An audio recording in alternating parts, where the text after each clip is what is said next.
we understand that throughout the agriculture sector, there's been a big challenge with the high rates of water.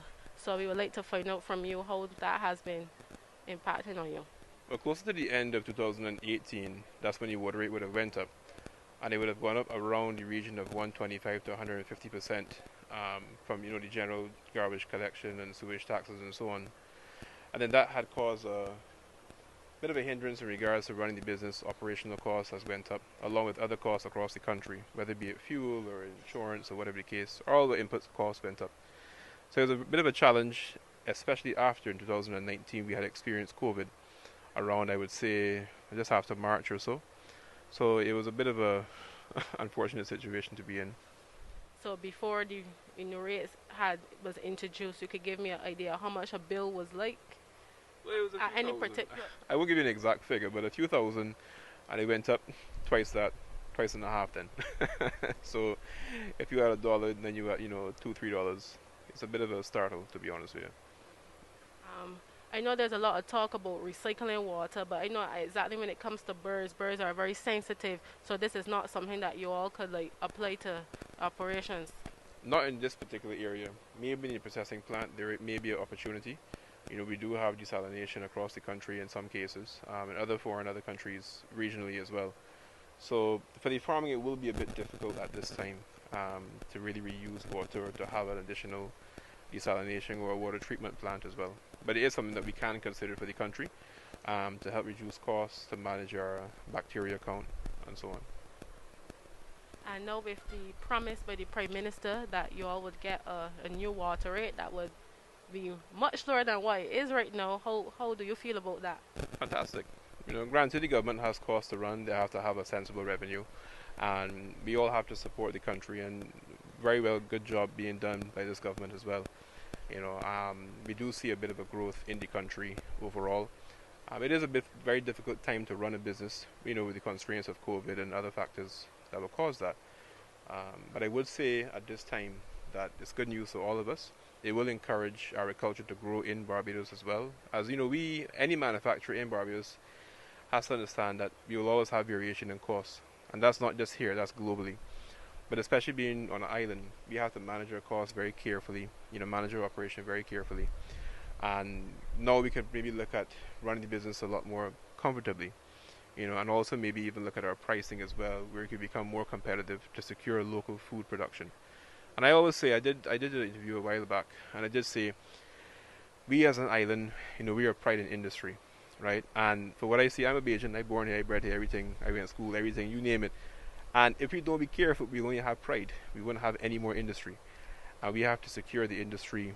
We as young people have to look out for the long-term effect. That's how our parents and grandparents had did so in their earlier time. So we were talking about, the increase in the water rate, and you were telling me about your idea that you have that you would like to put forward as a suggestion, in how the small, the medium, and the large farmers should have their water bill should be set up. Yes. Well, as you be aware that the the Egg and Poultry Association, that is who I'm representing at this moment, the Egg and Poultry People Association, is that we have what we call small farmers who will have from maybe one chick right up to 800. I would classify them as small. Then we have the medium-sized players who would have from between maybe 1,000 and let's say 4 or 5,000. And then we have the bigger players, the established people. So I would like to see the water rate in such that it move along the same progressive manner that we are going, you know, because as in this hard economic time now, we know a lot of people will come on board and get a little 12 chickens, 25, 50 chickens and things like that there. So the more people come on board will help us as a nation because it will help feed the whole populace too, because we need to produce more and get our food security up.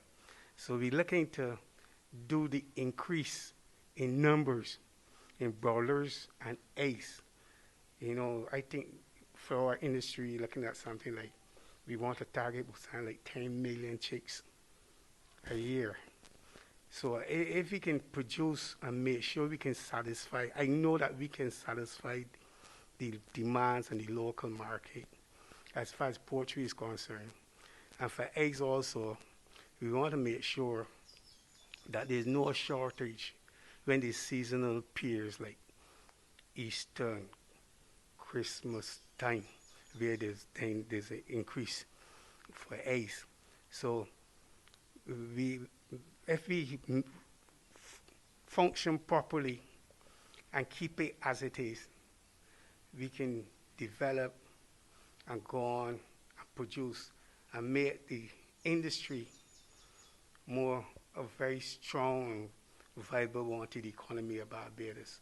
And that is our aim and objective, to be increase the productivity for the egg and poultry people. So we would appreciate if the water rates could adjust to help, like I said, the small, medium, and the big players. And however Dr. Mascoll and his boys look at the logistics, to move the water along them lines, it will be very much appreciated. As you see from my bill of itself, it's a real substantial difference across the border.